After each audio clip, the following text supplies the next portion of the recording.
get out of harm's way.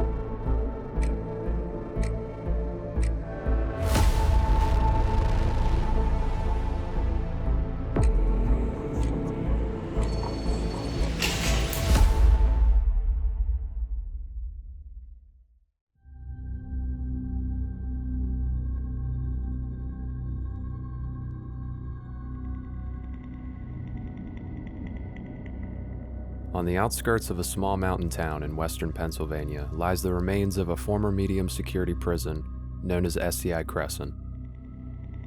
The 326-acre facility, situated among the Allegheny Mountains, has seen various purposes over the years, all of which involve some form of treatment and reform for human ailments. Fragments of its history piece together tales of a place that saw a countless amount of people pass through its walls over the course of 100 years.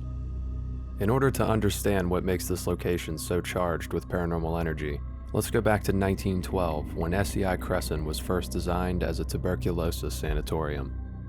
Andrew Carnegie was known as a leading philanthropist throughout the United States, and during his last 18 years of life, he donated roughly $350 million to charities, foundations, and universities, as well as massive landholdings. The site where SCI Cresson sits today was originally intended to be used to build a mansion for Carnegie's mother. Unfortunately, she would pass away before the construction ever began, and the land would go on to remain idle. Eventually, the land was sold to the state for the sum of $1 under the condition a TB hospital be built on the grounds. The terms were accepted, and construction of Cresson Sanatorium began. The hospital began admitting sick patients in December 1912 and officially opened in January 1913. Construction was still ongoing at the time of initial opening, and patients were admitted into recreational and general-purpose buildings until the cottages and wards were complete in June 1913. The facility would be completed in 1916 and go on to operate until December 1956 before being repurposed into a state hospital for the mentally disabled. Cresson Sanatorium treated roughly 40,000 patients during its operation for a disease that killed roughly 1 in 7 people it came in contact with. For many, this was their last stop. Dr. Flick was the son of German immigrants who settled in Cambria County, Pennsylvania. He attended college at St. Vincent's College at Latrobe, Pennsylvania, and at Jefferson Medical College in Philadelphia, graduating in 1879. After he fell ill with tuberculosis, he would go on to make it his life's mission to eradicate the infectious disease. His studies concluded that the disease was not hereditary, but contagious. He founded the Pennsylvania Tuberculosis Society, the first state organization in the county devoted to the elimination of tuberculosis. Dr. Flick was a tireless physician who practiced until his final year of life. He was a scholar, organizer, author, and historian. He would pass away in 1938. And the former Cresson Sanatorium would be repurposed into the Lawrence F. Flick State Hospital in 1956 in his honor.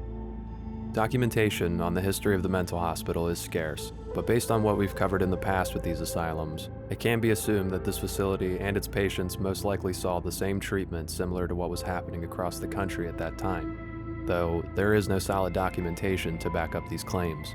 The hospital was a short-lived facility, and in 1982 it would close down to be transformed into SCI Cresson.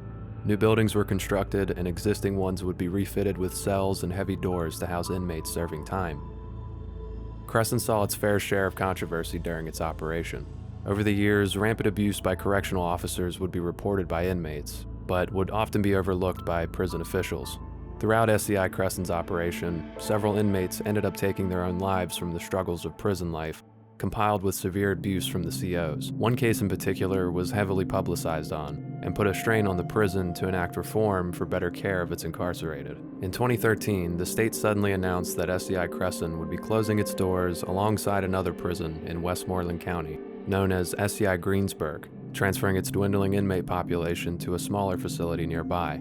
The state quickly put the property up for sale, and it wasn't long until it would be purchased by a company known as Big House Produce, who now actively maintain the site as an indoor hydroponics farm. Much of the property remains vacant and is available to tour or rent for paranormal investigations.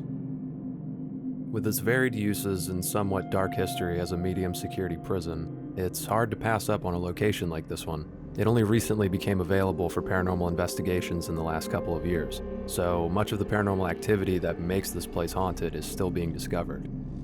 Tonight, Ethan and I enter this sprawling complex alone to see what we can find. Thanks for watching. Visit our website to learn more about Video Elephant and subscribe to our YouTube channel for more videos.